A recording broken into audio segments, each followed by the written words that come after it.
Well, would you just look at that, viewers? I know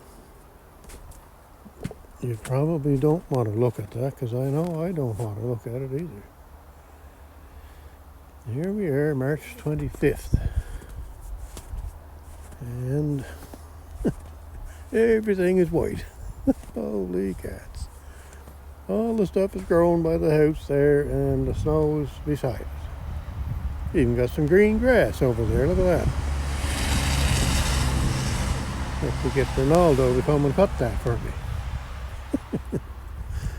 Anyway, holy cats, look at this. It's melting now because it is above the 0 Celsius mark. There was probably twice as much as this earlier this morning. It's melted quite a bit already, so keep melting. All right, let's go to the garage and we'll get out of this mess. There's something was running.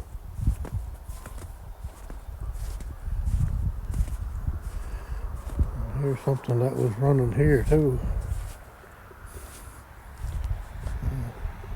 I would say the wabbit. He's jumping pretty good. He's probably, oh yeah, he's probably 8 feet. And one of them jumps there. Anyway. Nasty, nasty, nasty, nasty. So we're back at the Sir Dave's favorite tractor repairs today. And some new developments in the starter drive.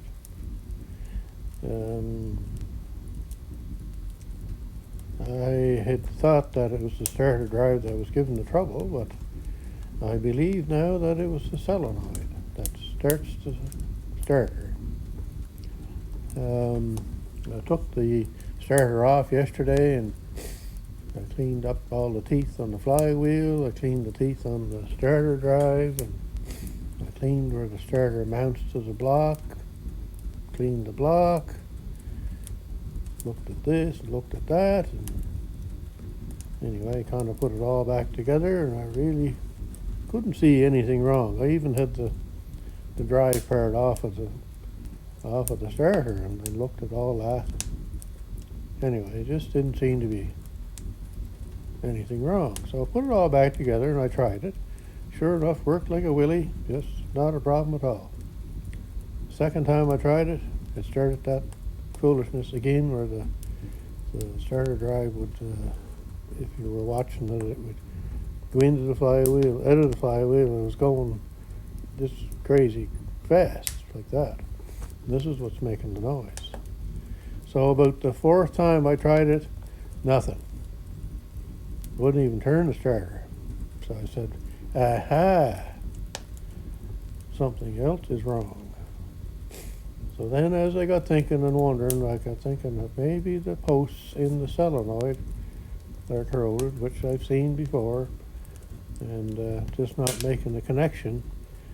And when it's pulled together, it's making connection and losing connection so quick that it's making the starter start and stop very quick, and the starter drive going back and forth. Now this is my new theory.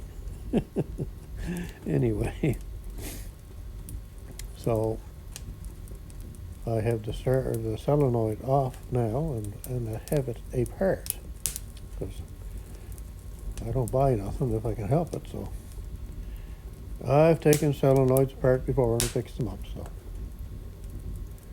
anyway, it's just a solenoid and a disc that gets pulled up by the solenoid, and the disc makes contact between the two positive posts, the positive coming in and the positive going out to the starter.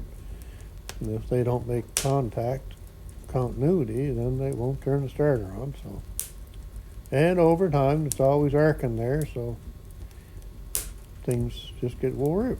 Anyway, I got a few pictures here to show you. I didn't have the camera with me yesterday when I was taking it apart, so anyway, all I did is I just ground off the rivets and took the bottom part of the solenoid off and got the disc and the plunger out, and then you're able to get at everything in there that you need to. So there's the that's the disc that's in there, and that's the where the discs hit on.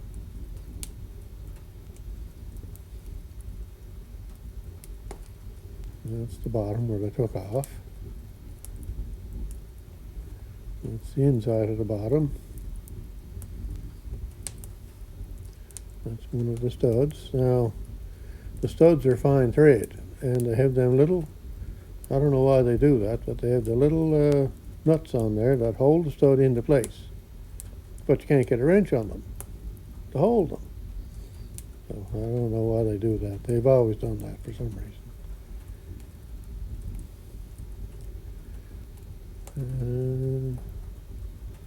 Nothing there to really see, I guess. I got one stud out.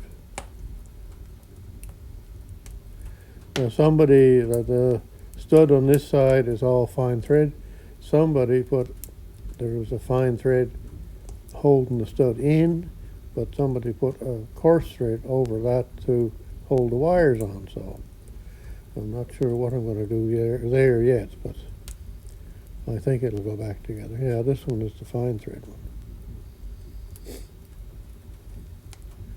So I cleaned them up thinking that I'd just put them back in the way they were.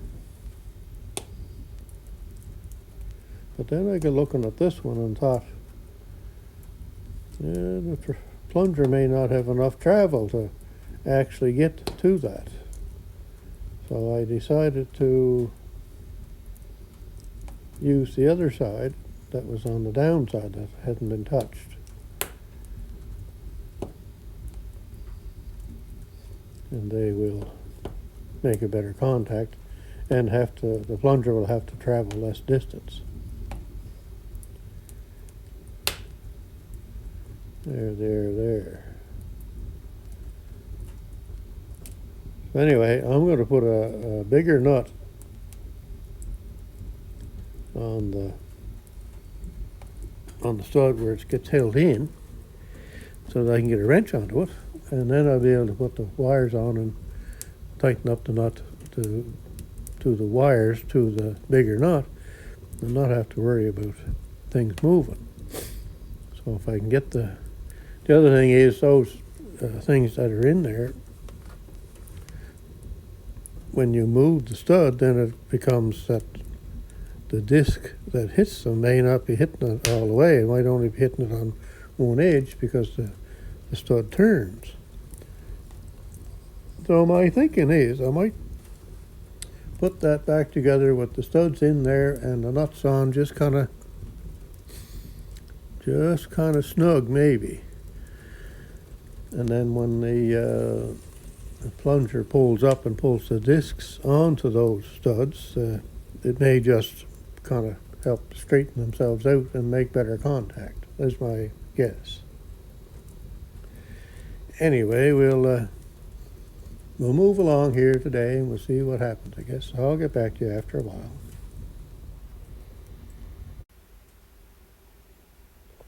All right, we're back over here again. So I got one stud in. And like I say, I'm just going to kind of leave them a little bit on the loose side so that when that plunger goes down and hits on them, it can move to where it wants, so it has a happy place where all of the disc is hitting on the stud, is what we hope. And oh yes, the other stud, I don't know if I mentioned it or not, but this one is all fine thread. Somebody over 20 years ago, because my son and I didn't do it, and we've had it for 20 years, this tractor. So anyway, this is the same stud as the other one, but somebody put a coarse thread nut on it. So I decided to just take the tap or I should say the die, and I recut it to take the coarse thread. So I got two new nuts and I'll put them on and that'll do that. So, and we'll have wider nuts so that we can get a wrench onto it. I don't know why they use them thin nuts, but they do. So those are quite thin. You just can't get the wrench on that when they're in tight in here. Anyway, that's what they do. So that's what I'm not doing. So, all right. So I'm going to move along here, and I'll get back to you when I get a little more done. I still got to figure out a way to reattach the bottom. I'll have to maybe look for some small bolts and nuts, or I may have to make myself new rivets, or it could get tied together with some wire. And there might actually be a little bit of goop put in there. Not quite as good as Gator's favorite glue, but it will help. Okay, so I'm rambling and going on foolish, so I'll stop for now. I'll get back to you in a little bit.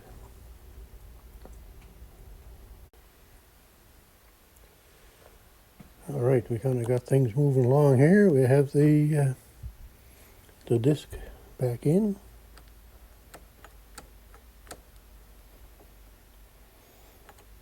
So we have the studs in. So the nut on the fine side, I have that. So that'll go on there.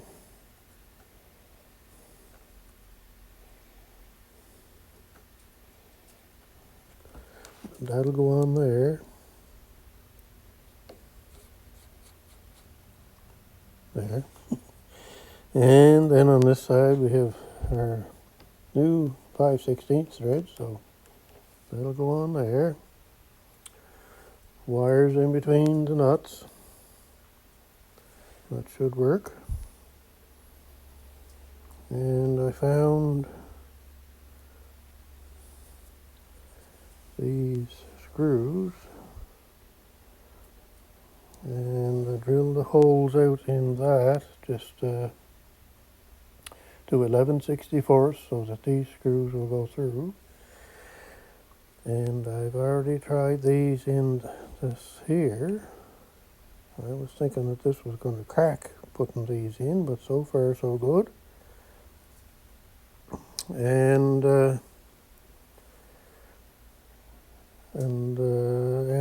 what did I say? I'm going to put a little bit of goop in around here. So by the time I get that sandwiched in, and the screws holding that down there, that should be good. And what else? I guess that's all. This has come in handy for shining up the parts in there, and the nuts and the bolts, and that's going to come in handy over on the tractor, where I'm going to mount this, because this has got to be grounded. There's a power in and the ground here. So I think that's the way it goes. Might be backwards, but anyway, one's power and one's ground, so I got to get that hooked up. So it's coming along here. We'll just have to see if it's going to work. If it don't work, well, then you got to buy a new one. So, but it's worth to try to fix it. They're well enough made that you can at least take them apart and put them back together. And like I say, I've done them before.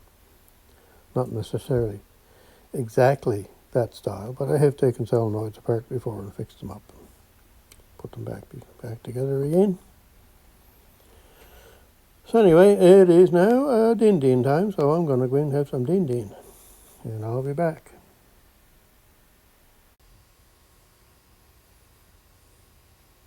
So I'm back again from dinner, but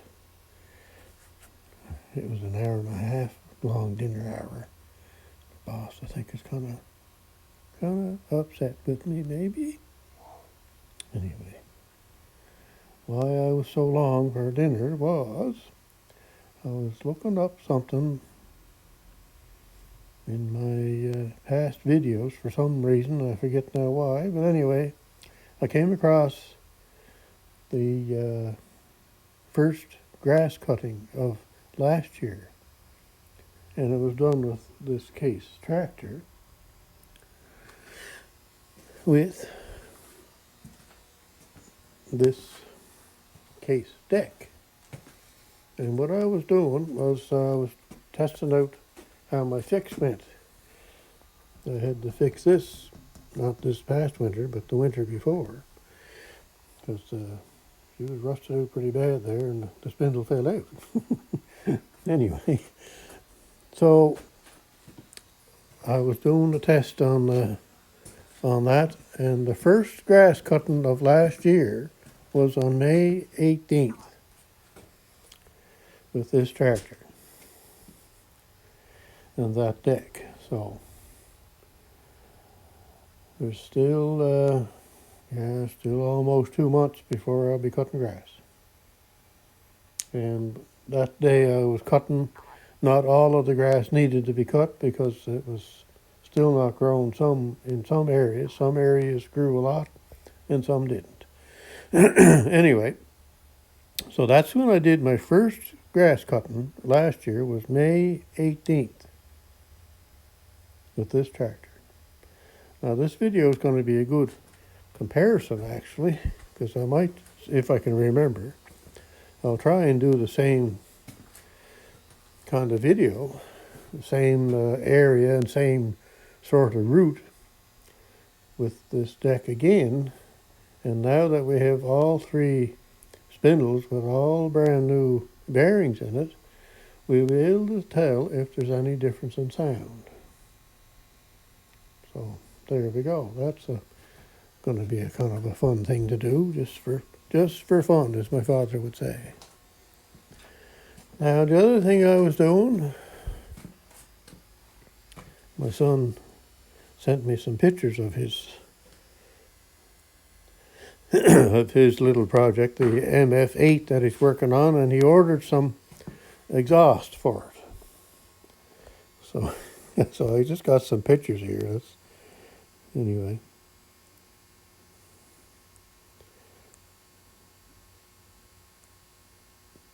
So that's what you got there. Try and get out of the glares. Which way can we go to get out of the glares? Not too many places. Oh, there we go, maybe. Anyway, there's what he's got. He's got the pipe in the engine. And then he bought this pipe. It's a stainless steel flexible pipe that I think they use on those diesel heaters. So this is what he's going to put. He wants the thing to be quiet. He doesn't like noisy tractors. And he wasn't fussy on having a stack like the MF7 does. So he's going to have a quieter tractor. That's what he's thinking. And it will be quieter with the longer exhaust pipe. And anyway, he's having a lot of fun with this little project. There's another picture. He's going to run it down underneath the running board there and out the back.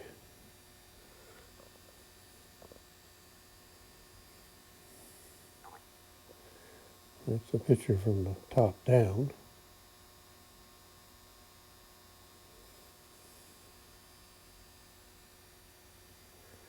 And there's from the rear. So there's the exhaust muffler right there. So it's hard to know how quiet it's going to be, but it might be pretty good. You never know. Anyway, there it is. So Fun, fun, fun. All right, we'll get back to the other thing here.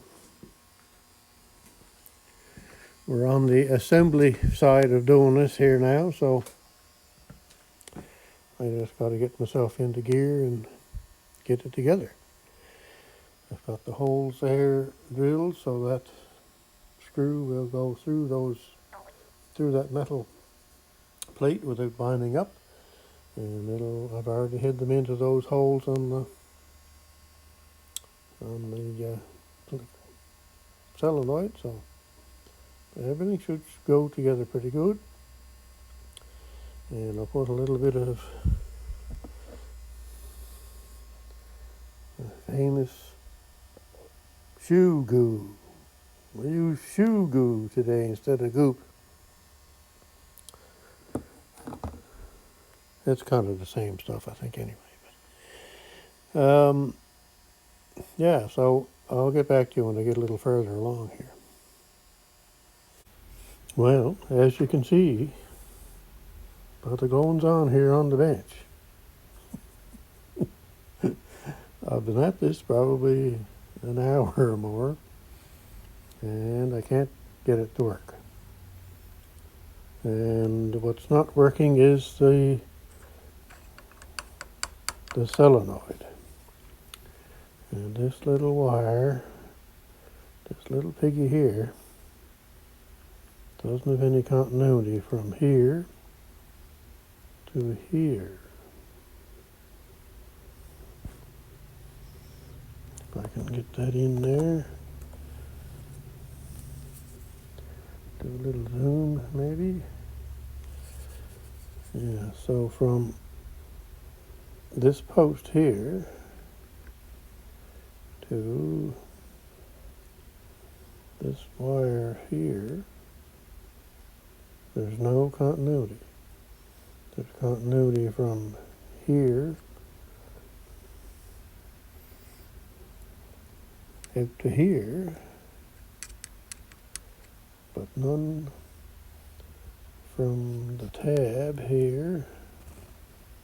So what I'm doing is still got power hooked up to it. None from here to there.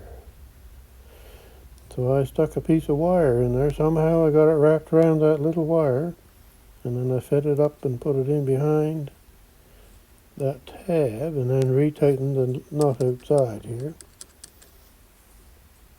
And a couple of times I got it to work just by putting a screwdriver in it and just see if I had magnetism.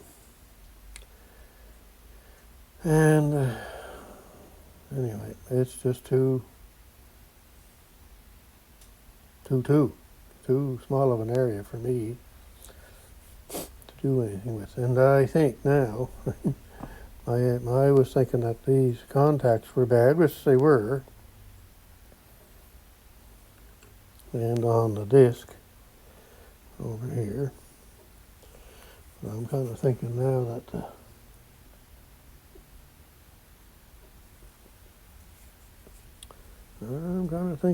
that that wire there was the trouble all along. It was giving power or not giving power. Pulling the disc in and letting the disc go. Just as quick as that. On, off, on, off, on, off. Well, a lot quicker than that. But I think that was the trouble. So, anyway, I guess I'm going to have to buy a new one. Or look through my junk pile and see if I can find one. So anyway, that's going to be the end for now. This is another one of them drawn out things. Anyway. It was broke, so I figured, well, I might as well try and fix it, right? I can't make it any broker, but it still don't work, so it's the same as what it was, so that's all I can do. And all the work I went to fix up the studs and all that stuff. Anyway, I better get you back off Zoom here before I forget. Anyway, that's going to be it for today. I got to either find a solenoid here or take that one and go and see if I can find another one the same. And God knows how much that's going to cost. Anyway. All right, that's going to be it for today. So I'll get back to you. This is going to be another series yet before I'm done with this. Have a good day wherever you're at and whatever you're doing.